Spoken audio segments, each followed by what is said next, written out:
Olá, o meu nome é Caetano Xavier e sejam bem-vindos ao podcast de Fidelidade Studio. Mas isso tem saída? Adaptação e superação. Ver o seu próprio país em guerra e ver casa noutro lugar. As escolhas que não são nossas e o impacto das que têm de seguir a essas. Esta semana, no Mas Isso Tem Saída, recebemos o Yaya Dabar. Bem-vindo. Olá. Foi bem?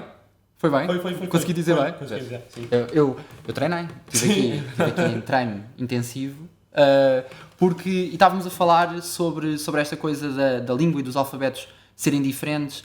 Tu lembras-te do primeiro impacto que tiveste com o alfabeto de cá? Sim. E pensares, Agora vou ter de aprender isto. É verdade.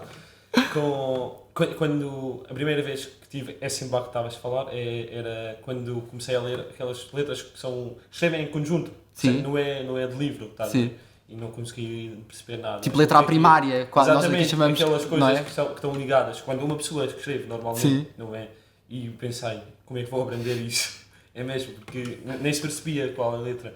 Eu lembrei-me logo de Tom and Jerry, que ele, quando escrevia letras, fazia coisas assim. Eu achei, é a mesma coisa. Exatamente. Não se percebe nada qual é. Mas olha, a primeira pergunta que nós fazemos sempre aqui no Mas Isso Tem Saída é com atraso é que tu consegues ir até te lembrares do teu primeiro sonho de pequenino, o que é que tu querias ser? Assim, do sonho profissional, aquilo que tu querias ser. Eu consigo lembrar do primeiro, era quando tinha por aí 9 anos, ou 10 quase, e vi um avião. Vi um avião no céu e estávamos a jogar a bola na rua com os meus amigos e eu parei logo a ver o avião e pensei, o que é isso? Não sabia o que era um avião detalhadamente. O que era isso? Eu queria conduzir um desses. E desde logo tinha o sonho de ser piloto de avião. Depois foi percebendo e lendo livros, vendo aquelas histórias dos pequeninos e percebi. E na altura, isso fez-te pensar um bocadinho que era uma coisa completamente desconhecida e que tinhas de ir saber mais sobre isso? Sim. Na altura quiseste logo ir saber mais sobre isso? Foi logo ao meu pai perguntar o que é que era isso. O que é que ela... Eu até perguntei o que é uma coisa que está a voar. Tipo, não sabia o nome até. Perguntei o que é isso. Ele explicou-me e disse que é um avião, depois tem várias funcionalidades. Pode ser para transportar ou como forças. E tu pensaste, ok, se há alguém que tem de pilotar aquilo, quer ser eu. Exatamente. Quer ser eu. É isso mesmo. E Quando percebi que é de viajar, é sempre de um país para outro, gostei muito mais da ideia. Sou sempre uma pessoa que gosta muito de viajar. E como é que tu recordas o início da tua infância? Como assim? Qual é? O que é que tu te lembras do início da tua infância, daquilo que tu tinhas, sei lá, daquilo que tu tinhas mais jeito na escola, daquilo que tu querias estudar, daquilo que gostavas, daquilo que não gostavas? De facto, na Síria eu era sempre um bom aluno. Eu lembro disso, mas eu era sempre aquele miúdo que quer sempre brincar, estás a ver? Quer sempre descobrir coisas novas, mexer em coisas novas e ter ideias novas. Eu fazia sempre jogos diferentes na rua. Porque lá na Síria, ou seja, como é que é dizer? Aqui as escolas são até às 5 da tarde. Não há tempo de ir à rua. Não vi isso aqui. Tipo, crianças na rua a brincarem em conjunto. Lá na Síria as escolas terminavam ao meio-dia. Portanto, voltávamos para casa, almoçávamos e íamos logo para a rua. E a tarde era para brincar? Exatamente, era para brincar, para inventar jogos novos. Eu era sempre aquele miúdo o que organizava. Exatamente, inventava jogos novos, dizia as regras, vamos brincar assim, vamos fazer isso e isso. E era muito giro. E tu lembras-te... As coisas começaram a mudar, não é? As coisas começaram a mudar, houve um período muito complicado. Tu lembras-te do início? Lembras-te de perceberes que as coisas estavam a mudar um bocadinho? Perfeitamente. Lembro do primeiro som de tiro que ouvi na minha vida. Eu me lembro perfeitamente disso. E na altura tu tinhas noção que mais tarde ou mais cedo ias ter de sair dali? Por causa não percebi sequer o que é que estava a acontecer. Se é, por exemplo, um casamento, porque pode haver pessoas malucas que nem casamentos mandem tiros ou algo do género, mas aquele não foi só um tiro, foram várias e de zonas diferentes. Comecei a perceber o que é que está a acontecer. Isso é tipo coisas dos filmes, de cinema, não é real. E pronto, eu lembro disso muito bem. Sim. E qual é que foi o momento em que tu te apercebeste, ok, eu vou ter de sair daqui, vou ter de ir para outro sítio, porque aqui neste momento não há segurança e portanto... Primeiro é quando chegou pronto, a guerra à minha a minha zona, não é a minha cidade já tinha chegado há muito tempo, só que a minha zona estava calma. Só que nesse dia da manhã ouvi esses tiros que estava a falar há bocado. Mas à tarde, do nada, ouvimos um avião a passar em cima de nós e ouvimos aquela que não sei como é que é de fazer o som. Quando lançam uma bomba, há um som. E depois o meu primo, que era mais velho e tinha ido já para o exército na Síria é obrigatório. Sim. E lá aprendes essas coisas. Começou a contar 1, 2, 3, 4.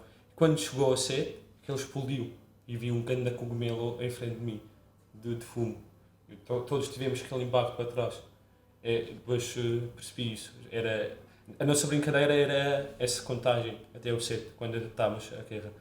Ali percebemos que tínhamos de sair da casa, arrumámos as coisas e fomos para outra zona, ainda em Síria. Ainda dentro da Síria, sim. Foram para uma zona mais calma. Uma zona, estivemos lá até arrumar as nossas coisas e arranjar os passaportes etc. E perceber que teriam de ir para outro local. E foram para o Egito. Fomos para o Egito. Primeiro tentámos ir para a Jordânia e para o Líbano, só que não gostamos muito. Sim. O Egito era mais adaptável. E o que é que parecia... Porquê que aquela parecia a resposta? Lembra-se? Porquê o Egito? Por várias razões. Primeiro, o povo é muito simpático. Contrariamente... Não diria que o povo de Jordânia ou de Líbano que sejam antipáticos, mas já tinham recebido muitos sírios. Porque até eu sou de Damasco. E até a chegar ao Damasco levou 1 ano e meio ou mais. E as pessoas que passaram, até são mais perto de Jordânia, são na fronteira de Jordânia, que a cidade chama-se Dar'a.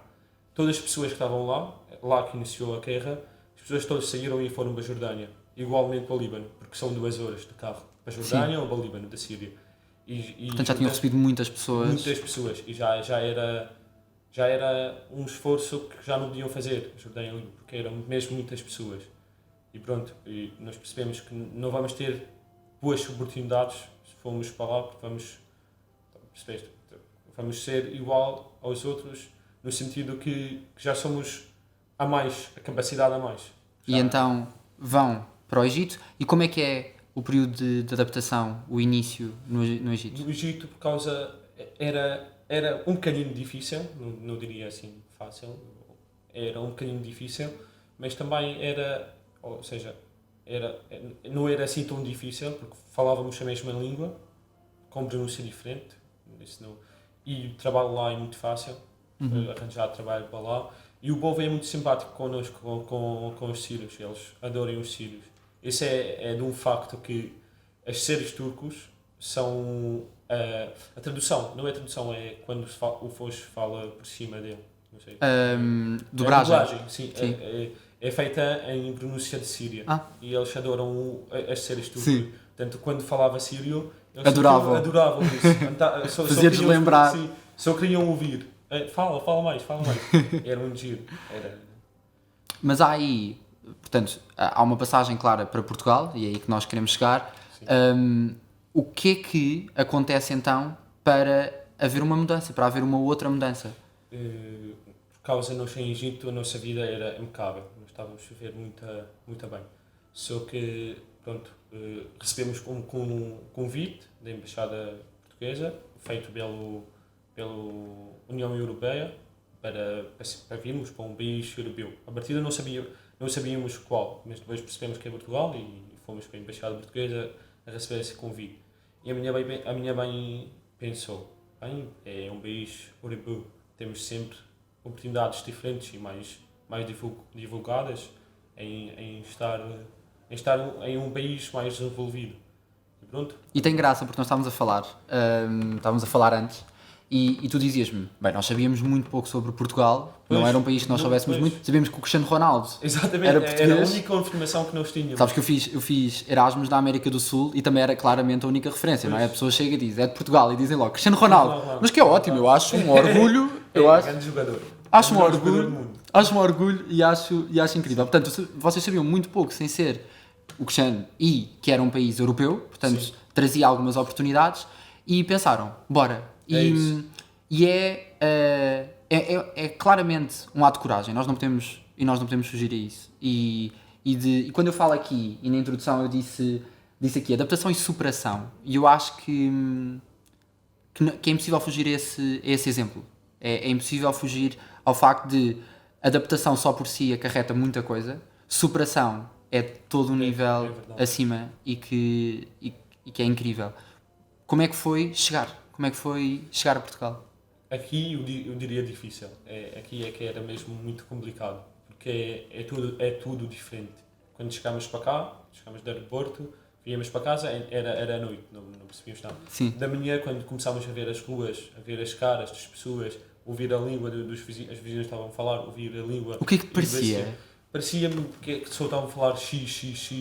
Era? E não percebia nada. Eu achava, tipo, vai ser um bocadinho semelhante ao inglês ou algo do género, mas nada de todo. E foi um impacto muito difícil, até porque a minha mãe, nós somos uma família praticante de islamismo. Sim. E a minha mãe tem aquele hijab, estás a ver? Não é assim de tapar a cara, é só o hijab. E pronto, andávamos na rua com ela e todas as pessoas começavam a olhar, a estranhar, porque também era uma coisa nova para Portugal. Agora já está um bocadinho mais desenvolvido, mas era uma coisa E tem de nova. estar. Pois, sim, E tem de estar. sim. E tem de estar. E não diria isso que era racismo, de todo. O povo português, da minha experiência... Era que eu via- surpresa pelo que sentiste. Exatamente, era Novidade. novidade, estranhar o que é isso, só de facto saber. E também nós estranhamos que todas as pessoas não têm o Claro. tal hijab. Claro. E é isso, era tudo completamente diferente. E também não é como ir chegar, por exemplo, para a Alemanha ou para a Suécia, porque lá já há sírios.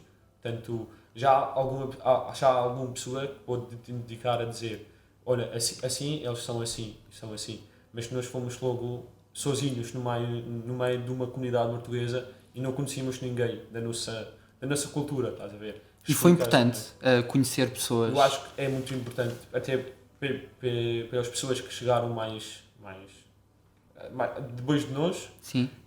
era nós que explicávamos essas coisas. Eram Acho que eram sim. quase os guias turísticos de Exatamente. Lisboa. Isto foi aqui uma Quase altura isso. em que já eram os guias É turísticos, mesmo já isso. sabiam os mesmo os isso. melhores lugares para um bocadinho tudo. Mas dá-se o início, dá-se uma adaptação que não é fácil, com toda a certeza. E tu pensas, ok, tenho de me focar nos estudos. Aliás, és uma pessoa muito focada nos estudos e nós também já falámos sobre isso.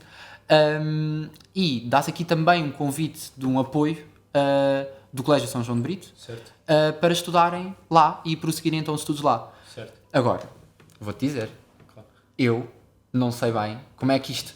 É tanta coisa nova, sabes? É tanta coisa nova. Como é que uma língua nova... estávamos a falar ontem e estavas-me a dizer as matérias completamente diferentes, Pois. os assuntos completamente diferentes, Sim, muito diferente. mais difíceis do que no Egito, estavas-me a dizer, eu não sabia, Sim, achei muito mais curioso. difíceis. Achei curioso, não Sim. fazia ideia. O nível é completamente diferente. E tu vinhas, portanto, tu iniciaste que ano cá? Que ano escolar? Oficialmente iniciei o 10º ano. Sim. Mas já cheguei no fim do 9º ano. E era aqueles 2 meses, 3 meses de preparação. Era Sim. só quase da língua portuguesa. Que tirava aulas, não sabia falar nada. Até eu andava sempre no colégio com... Agora já são os meus amigos, eram mais colegas. Eu andava sempre com eles só a ouvir, só discutia, não falava nenhuma palavra.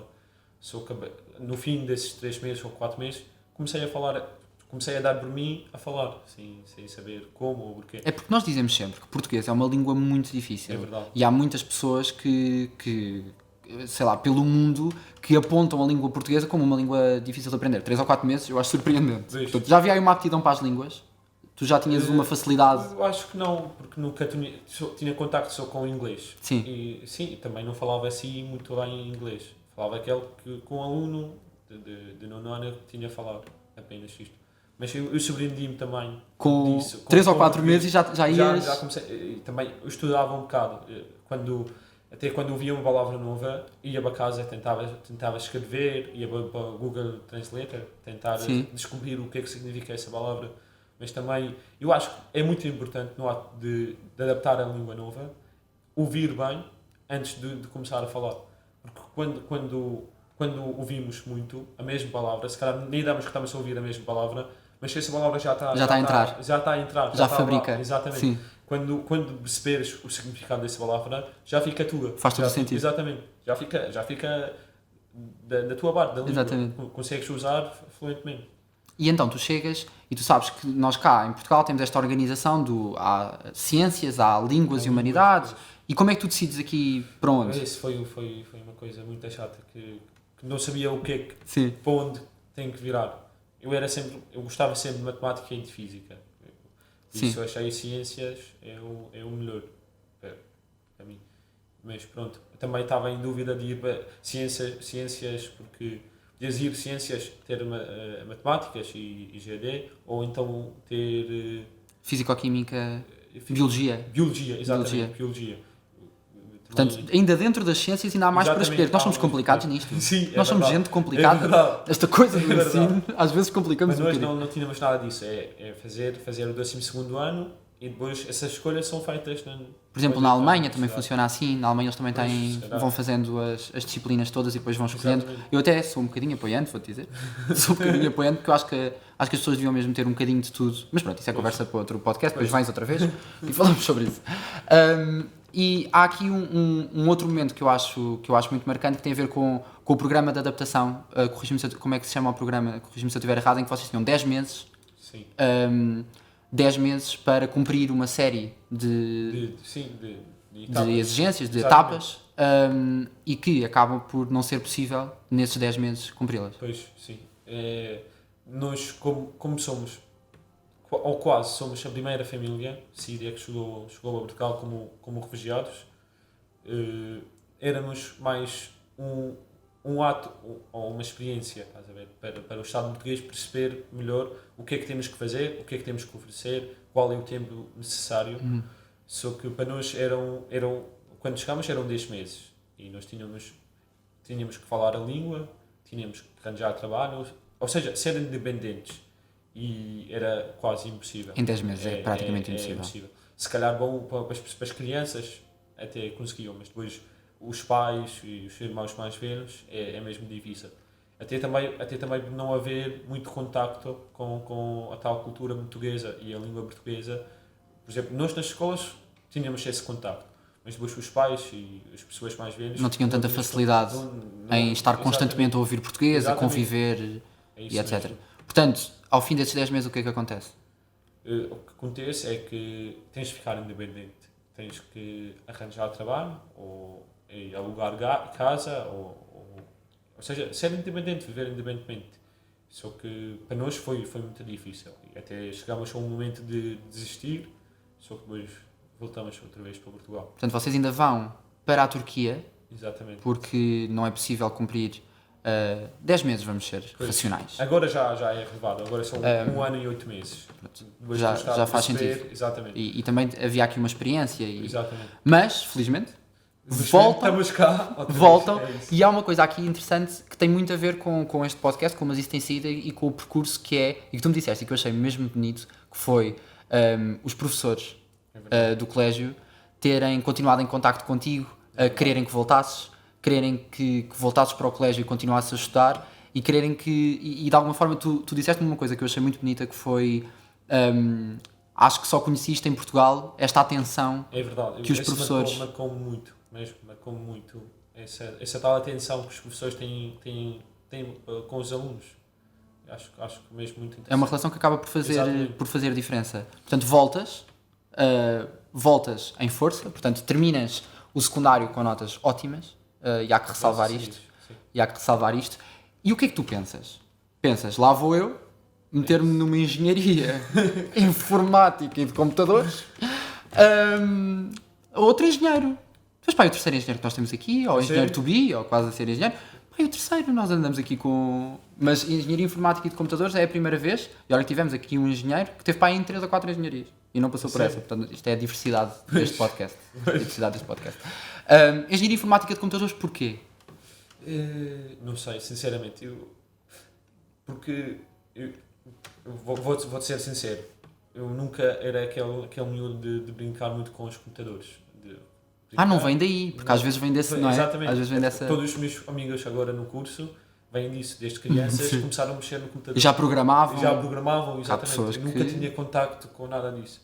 Só que, pronto, eu acabei o secundário, para que é que eu vou? Eu tenho uma boa média, tenho que aproveitar isso e escolher um curso que faz-me aproximar mais do meu sonho, do meu sonho de ser piloto. Porque esse sonho não desapareceu?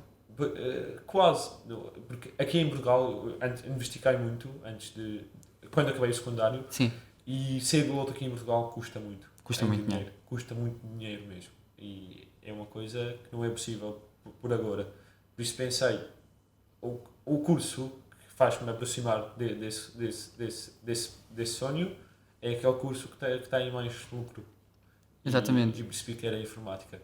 Portanto, informática para conseguir criar um futuro, para conseguir terminar o curso, poupar dinheiro. Exatamente. E tirar o brevet. Portanto, o objetivo, é que isto é poético, isto é quase poético, que é o objetivo de vida e o sonho continua a ser o mesmo daquele Yaya de 8 anos que viu um avião passar pela primeira vez nos céus de casa. Exatamente. E portanto, entras no curso, não é exatamente, ou seja, não vais com uma expectativa muito, muito grande, porque não sabes sim. bem, não é um sonho. Exatamente, ali. não É um caminho. Coisa. Exatamente, é mais um caminho.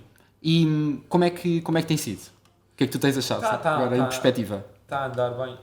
Lá está, eu acho que o gosto faz o gosto de estudar uma dada matéria aumenta, ou seja, torna muito mais fácil estudar essa matéria. E tu tens vindo a descobrir, a surpreender pela positiva, a descobrir coisas que gostas dentro do curso. Sim, estou a gostar muito dessa matéria, desse mundo dos computadores. Como é que, fico muitas vezes a pensar, como é que as pessoas descobriram isso? Isso é tão interessante. Olha, também eu. É muito... Mas tu estudas isso, eu fico na dúvida.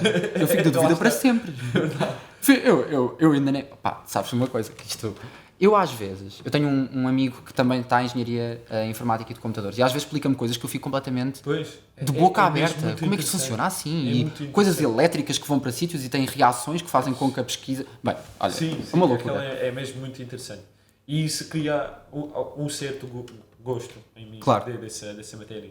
Por isso está a tornar mais fácil, cada vez mais fácil. E agora, tu a seguir, portanto, tu queres terminar este curso, queres a seguir trabalhar nesta área, mas unicamente com o propósito da poupança para tirar o brevet e depois não ligar mais a esta área, ou seja, dali para a frente ser piloto? Não sei, acho que essa é a decisão ainda é cedo. Mas a dúvida. Sim, mas tirar o curso para ser piloto, isso é definitivo. Ir trabalhar para ser piloto é definitivo. Olha, estás a falar de poupança, deixa-me dizer-te. Estás a falar de poupança, estamos aqui, estamos sob a alçada de fidelidade. Pois. E a fidelidade, no que diz respeito à poupança, porque nós normalmente podemos associar a fidelidade, por exemplo, só a seguros, e as coisas são mais amplas. Há aqui um grupo muito grande e de muitos anos de construção e de muita coisa a acontecer, e portanto, mesmo em termos de poupança, há N produtos, planos, e de certeza que poderias, por exemplo, também encontrar um para ti. Há inclusivamente dentro da fidelidade apps que ajudam neste ritmo de poupança e, portanto, fica aqui esta indicação, esta dica de um amigo. Claro. Uma dica de um amigo para planos de poupança que realmente resultam.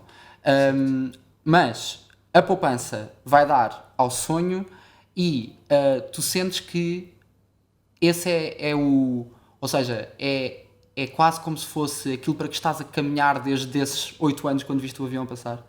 Acho que sim. Houve momentos em que desvalorizei mais desse percurso, mas acho que estou no caminho certo. Acho que estou seguindo nesse caminho que vai chegar. Eu vejo o fim. Tu vês? Sim, eu vejo o fim. Eu tenho confiança em ver o fim. Vês a chegar. Exatamente. Sabes que eu achava curioso porque nós já tínhamos falado anteriormente sobre isto e há sempre aquela ideia, e já tivemos aqui algumas conversas em que aconteceu, que é o virar a página, o tentar uma coisa diferente, às vezes cria nas pessoas, ou seja, demonstra nas pessoas uma paixão que elas desconheciam. Por exemplo, podia ter acontecido ao longo da engenharia informática, ainda pode vir a acontecer, sim, tu descobrires uma paixão ali dentro, mas acho, e por isso é que este podcast é bom, sabes? Porque tanto uma história em que o virar a página e o descobrir uma paixão a meio do caminho é boa, como uma história de persistência e de não esquecer os objetivos e de olhar e saber que é por ali, é uma história incrível. Por isso, obrigado por esta conversa. Obrigado. E a maior das sortes nesta engenharia informática, que eu sei que é um curso que dá trabalho. Que dá trabalho, mas desejo-te a maior das sortes e muito obrigado por esta conversa, mesmo, e pelo exemplo.